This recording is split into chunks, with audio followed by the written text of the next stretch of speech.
I'm Brenna Kruse. I'm Laurel Starr. I'm Molly Hensley Clancy. And I'm Rachel Svanoe.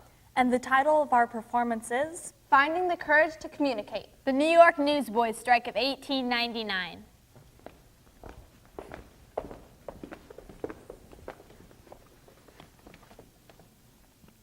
September 6, 1901. Headline is McKinley shot at Buffalo Fair. Extra, extra, read all about Come it. on, it's just Help a a penny. poor boy Help out. feed me and my family. Just a penny. It's hard. We're just lucky it ain't as hard as it were before. Yeah, before the strike, when us poor and educated newsboys struck against the two most powerful men in New York, we gained control of communication in the city. We proved to the country that even us kids could unionize and communicate our opinions and make a difference in an indifferent world. See, it's tough being a newsboy. Some of us, we got shelter, like me and Maury. But the rest live in the streets, working just to survive. My name is Samuel Fields, reporter for the New York Times. I helped cover your strike 2 years ago in 1899. It's true these children have rough lives. Over half the newsboys in New York are homeless, but still, children like these poor orphans are the main source of communication in this giant city. We got all their papes right here, and newspapers in 1899. It's the only way the people in New York could get their news. And when we struck against Hearst and Pulitzer, nobody couldn't get the World or the Journal. And they were the biggest papes in New York. And why did we strike? Well, you see, during this big war we had. The Spanish-American War, stupid. Yeah, during that the price per 100 papes was raised from 50 to 60 cents. But it was all right with that, because with the catchy war headlines and all, we was selling them like hotcakes. But in 1899, the war ended, and nobody wanted to buy our papes no more. We finally started feeling the effects of the price raise. See, we usually only managed to sell about half of our 100 papes, and at a penny each, we had to sell 60 just to break even. Despite this, Pulitzer and Hearst refused to lower the prices back to what they was before the war. So, we struck. I'm Joseph Pulitzer, owner of the New York World. The Newsboys boycotted not only my newspaper, but also the newspaper of my biggest competitor, William Randolph Hearst, owner of the Journal. Don't look at me like that. I'm not a monster. Let me tell you my story. During the Spanish-American War, our papers boomed, both of their circulations reaching more than 1 million. When the war ended, however, our sales dropped dramatically. Despite our rivalry, Hearst and I met to discuss the drop in sales. For a while now, the newsboys have been asking us to drop the price back to 50 cents, but we couldn't because of the financial state we were already in. I mean, think of our papers. You must stop making us out as criminals. We were businessmen. Compassion was not one of our priorities. Oh, ha! But you knew us newsboys couldn't live with the price so high. With the 10-cent increase, we could barely make much of profit, if any. What were you thinking, trying to cheat us like Enough. that? Some of the Long Island newsboys, led by Morris Cohen and Kid Blink, decided it was time that they communicated their opinions. On July 19th, 1899, the leaders announced they would boycott the Journal and the World. The actual strike began the next day. Newsies were sent all over the city to get the word out. Soon, we had almost all the newsboys in New York striking. None of us would sell the World or the Journal. We formed the Newsboys Union and elected a president, Dave Simons. We were young and didn't know much about unions, but we knew you had to stick together in order to be effective. When my managing editor, Don Seitz, first informed me that the newsboys were striking and had formed a union, I regarded it as a joke. I mean, they were mere children in my eyes, and we'd give up on their crusade in a matter of days. Ha! You witch, Toad! The strike started out small scale, with us handing out handbills instead of newspapers, trying to get the public to understand what we were striking about. We tore up copies of the World and the Journal, and we soaked the scabs. By scabs, this young man means the boys who continue to sell the World and the Journal despite the strike. The newsboys frequently beat up the scabs. Most were street boys, and mild violence was one of the main ways they communicated.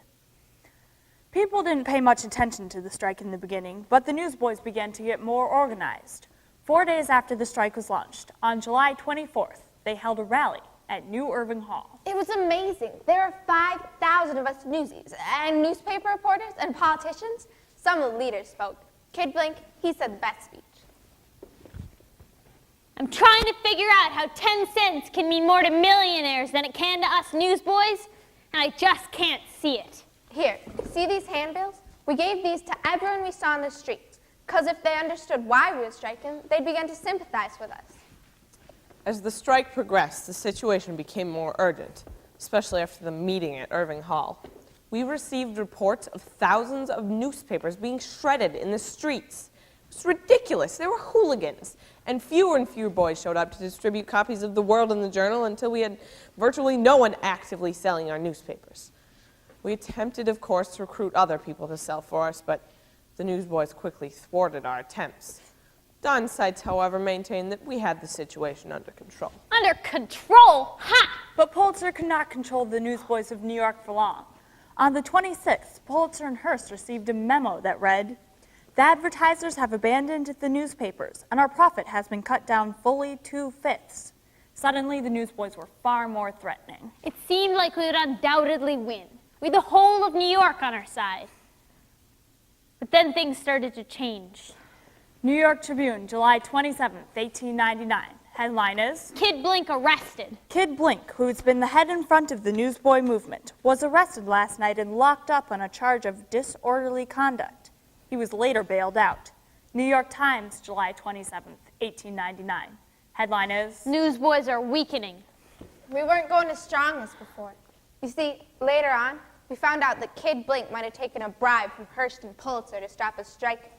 Suddenly, we were squabbling amongst ourselves, accusing each other of taking bribes, and the union was breaking up. After all, our own leaders, the boys we had trusted, they had turned their backs on us for money. Things were looking up for Hearst and myself. One journalist said, on the 27th, that the backbone of the strike had been broken. Though our business had been damaged by the strike, it seemed that any day now the Newsboys would capitulate. But we would not give up. No, tell them what happened. New York Times, July 28th, 1899. Headline is, Newsboys still hold out. There were reportedly fewer newspapers sold today than on any previous day since the strike began. The leaders of the strike also reported that the strike would continue indefinitely. Suddenly, the Newsboys were back on their feet.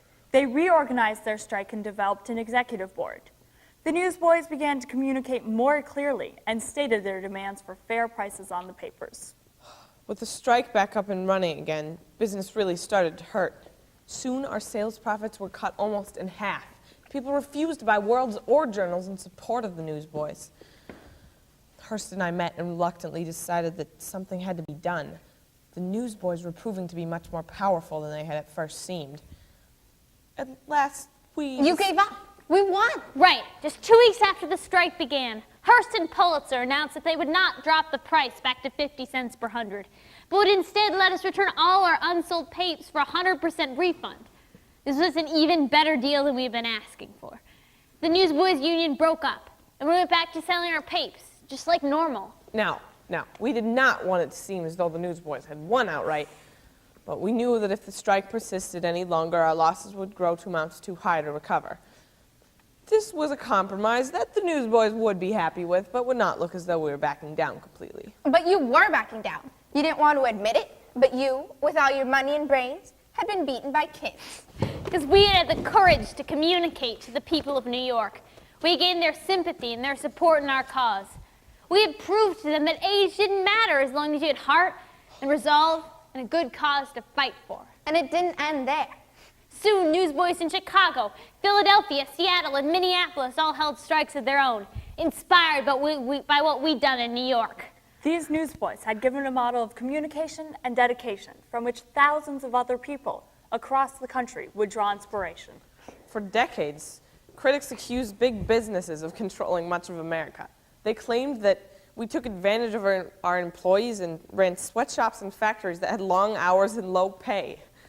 The few strikes that did take place in the late 19th century were unsuccessful. It took us, a band of poor kids, to help change things. We fanned the flames that would soon become a roaring fire of strikes and protests across the country. May 14th, 1902, 140,000 coal miners strike in Pennsylvania. January 12th, 1912, cotton mill workers strike in Lawrence. January 21st, 1919, major win for shipyard strikers in Seattle. The political world could no longer ignore the onslaught of strikes that followed the Newsboys. Politicians such as Senator La Follette, President Theodore Roosevelt began recognizing the growing power of working-class America. Despite pushes for progressive reforms, it wasn't until Franklin Roosevelt became president in 1933 that there began to be real change. July 12th, 1935, Wagner Act passes, grants workers' rights to unionize, major legal win for union leaders across the country. Don't you see? This was big. This was what we had been waiting for. Come on, we got papes to sell. Wait, you've got to understand. We didn't just tell you our story to get you to buy our papes. You have to remember us, because the time's going to come when people will take our fight and everything we've worked for granted. We told you our story so that you'd learn our lesson. That even when it seems impossible, even when you're small and the others are big, you can still win. If you have the courage to communicate, you can change things, no matter who you are.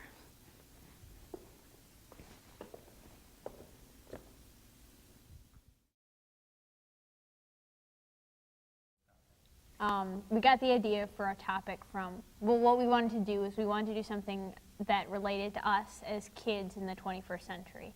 And this really seemed to speak to us because it was about kids and what they'd done to influence history. And We had all just seen the movie Newsies. It's a musical, great movie, but the story really inspired us, and we wanted to look into it further and learn more about it. The Newsboys strike was connected to this year's history theme, communication and history, the key to understanding very well, so we just decided it fit. yeah.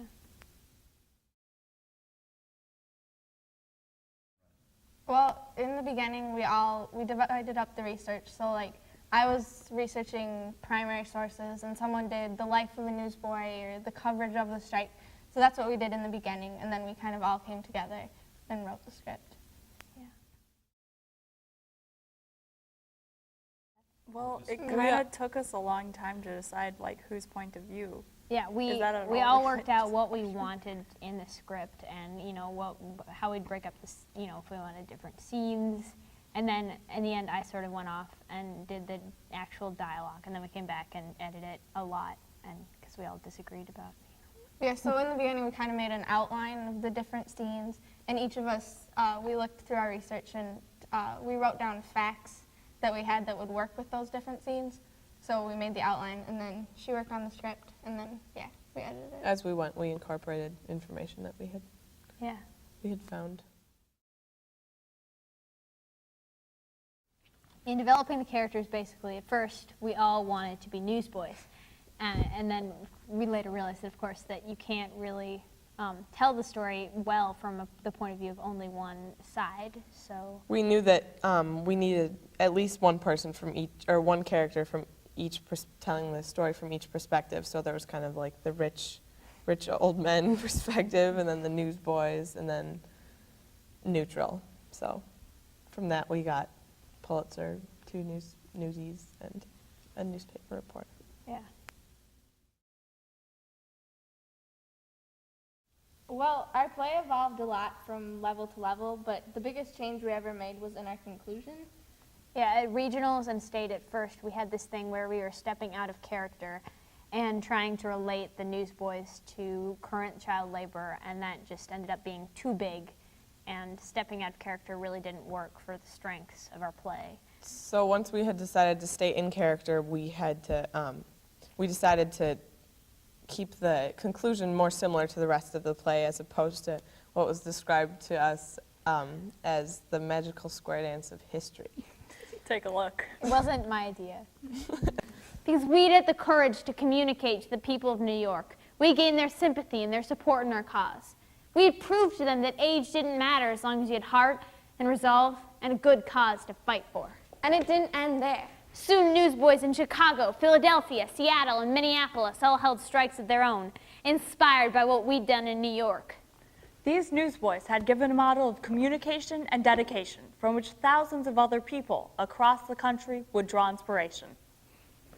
For decades, critics accused big businesses of controlling much of America. They claimed that we ran sweatshops and factories that had long hours and low pay. The few strikes that did take place in the late 19th century were unsuccessful. It took us, a band of poor kids, to help change things. We fanned the flames that would soon become a roaring fire of strikes and protests across the country. Yeah. And also this way it was like both sides are trying to persuade the audience to think like them, like we wanted them to take pity on us, and she wanted them to understand her business decisions and stuff. And as the reporter, I was just narrating the whole thing so that they got Breaking the us up. And Reporter keeping view. us apart. What was the original question? Molly. History Day is really cool, especially at the national competition, because you get to meet a lot of really cool, hardworking kids who you would otherwise never know, and that's why it's fun. My favorite part about History Day was the fact that you get to learn, like, in whatever way you choose. Like, a lot of us like theater, so we chose to do a performance, and we got to kind of combine learning and history and theater, which was cool. In a way, it sort of brings history to life. I mean, because you become these characters in a performance, and so you sort of see their point of view, you begin to sort of act like them. Yeah, like as she was saying, make history come alive. We got to interview one of our friend's grandparents, who was a newsboy when he was a kid. Not during the strike, obviously, but that was pretty cool. Because, yeah, like you don't get to do that in normal history class, so.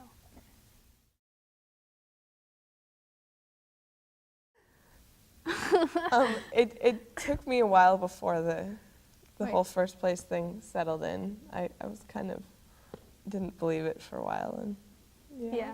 Like we were waiting, like they called third place. We were like, dang it, we could have gotten third. And they But called there's no second. way now, you know. And then we if called didn't get second, and we were third. like, "Ugh." And there was like no hope, so we were like slumped there, and then they called our names, and it was like, was that What? us? Yeah, I was so disappointed when they called second and it wasn't us. I was like, oh shoot, we worked so hard and Yeah. we didn't get it. And then they called first, and so Yeah, that was really it felt fun. really Like, good. It was awesome winning first, obviously, but after the whole DC trip, it was just so much fun on our trip. And so it was kind of just like, I don't know, it was really cool, but it wasn't the best part of our trip by Yeah, far. the winning Yeah. part didn't end up But it- mattering nearly as much as. But it was really fun to call your parents at home and be like, well, we got first, and then, yeah, that was and the really exciting. streaks on the other. Yeah. Also, knowing Yeah. that you just won. And the goal